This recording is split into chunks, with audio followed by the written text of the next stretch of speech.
1월달, 2월달에 보시는 게 나아요. 뜨거운 여름날 해가 어디부터 어디까지 들어오는지. 사람이 죽어 나갔다고 하던데 라고 하면 아유 이쪽 동이 아니야 저쪽 동이야.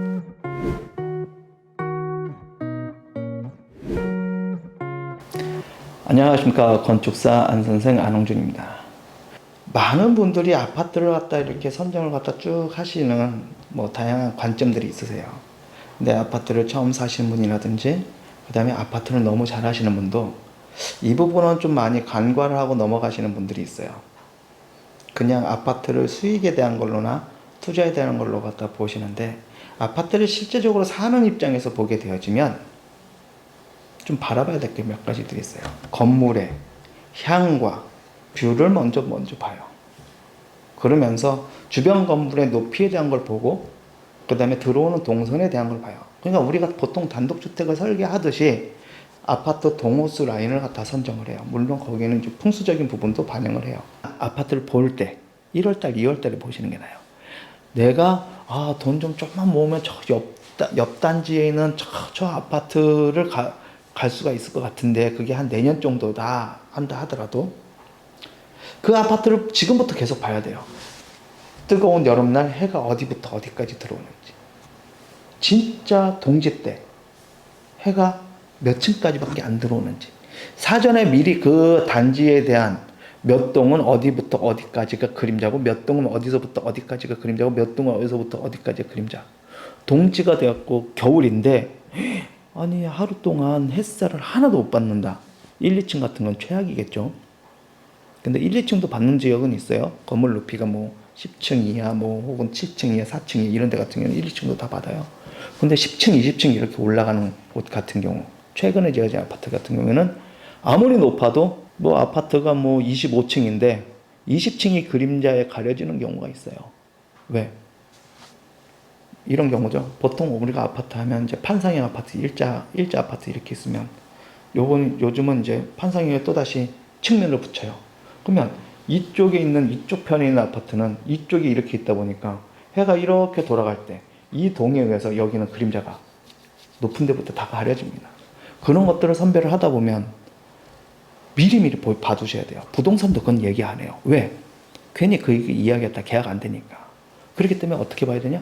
가장 마음에 드는 동호수 라인을까지 다 한번 놓고 겨울만 되면 가가지고 보시고 여름만 되면 거기 보시고 가을만 되면 거기 보시고 그러면서 이용상에 문제가 있는지 없는지를 갖다 미리미리 다 하시고 내가 이사 갈 곳이 여기저기다 할지는 모르겠지만 건물을 보는 날이 겨울이었으면 좋겠어요. 왜? 겨울에 찬바람이 세게 불죠? 겨울에 그림자가 많이 짙죠? 겨울에 춥죠? 이 세 가지가 어떤 걸 보여주냐면 찬바람이 많이 분다라는 건 좋지 않다는 거고 빛이 제대로 들어오지 않다는 건 거기에 못 사는 거고 집에 들어가가지고 겨울에 난방비가 어느 정도 나왔어요? 관리비가 어느 정도 나왔어요? 라고 하는 건 실제적인 내용에 대한 걸 정확하게 볼 수 있는 내용이에요. 이 세 가지가 사실 가장 커요. 겨울에 건물을 잘 보시는 게 제일 낫고 아파트는. 그리고 이제 아파트에서 또 다시 봐야 될 건 뭐냐면 이제 보통 이제 로얄층이라고 하죠. 옛날 같은 경우는 로얄층이 건물이 15층까지 있었을 때 그때는 로얄층이 7, 8층.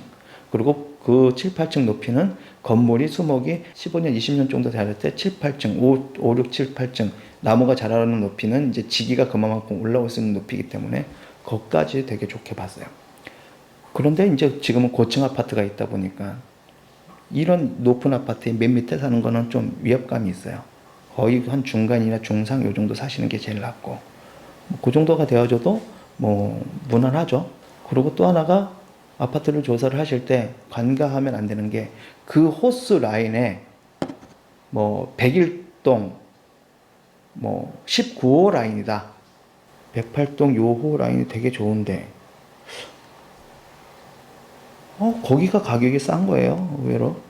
그러면서 조사를 했더니 비슷한 동, 그에 있는 동은 살인사건이 나가지고 그 호호 라인으로 아예 아파트 매매가 잘 안 되는 경우 아이가 크게 다친 경우 사람이 죽어나간 경우 그러면 그 사람들은 왜 그런 일이 벌어질까 이렇게 생각을 해보면 그만큼 그 호호 라인에는 사람이 살기에 안 좋은 환경이 포함되어 있을 수 있는 여지가 있지 않나 건물이 워낙 냉하다든지 아니면 환기가 제대로 안 돼가지고 건물이 음산하다라든지 아니면 지하 주차장으로 들어가는 통로가 되게 협소한다든지 아니면 너무 무섭게 골목길로 돼 있어가지고 범죄에 노출이 많이 된다라든지 그 라인에 대한 거는 또 부동산에서 잘 이야기하지 않더라고요.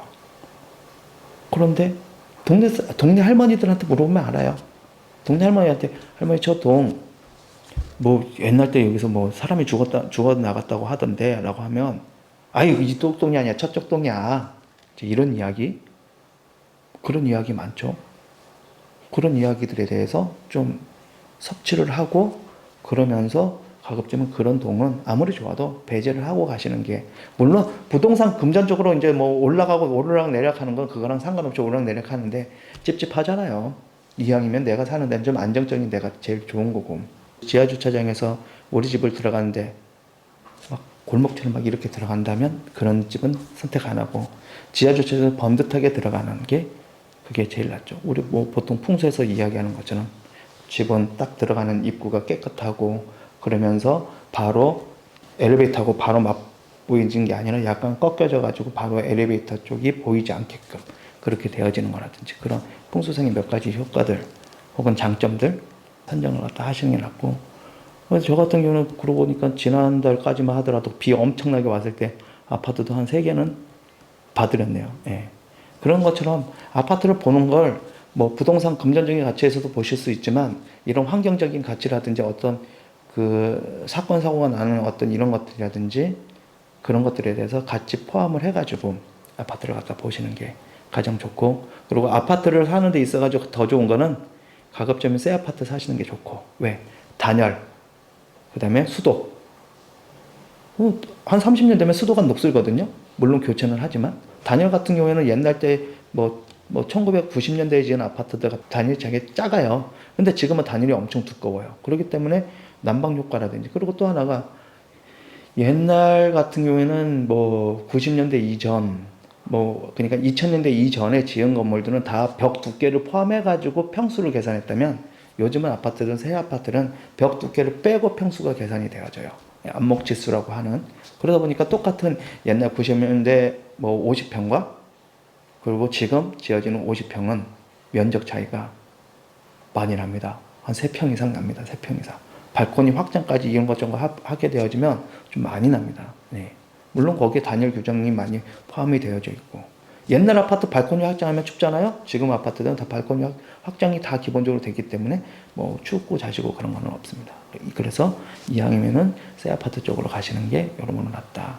그래서 아파트를 선정을 갖다가 하실 때도 다양한 안목으로 다양한 관점에서 내가 가고 싶은 아파트가 있다면 미리미리 사전에 봐두셔가지고 그 동 호수 그 라인에서 급매물이 나왔다고 한다면 바로 뭐 결정을 하셔도 좋지 않을까 싶습니다.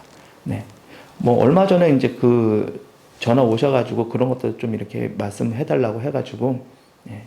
오늘 아파트 선정 시 주의점에 대해서 말씀드렸습니다. 이상 건축사 안 선생이었습니다. 감사합니다.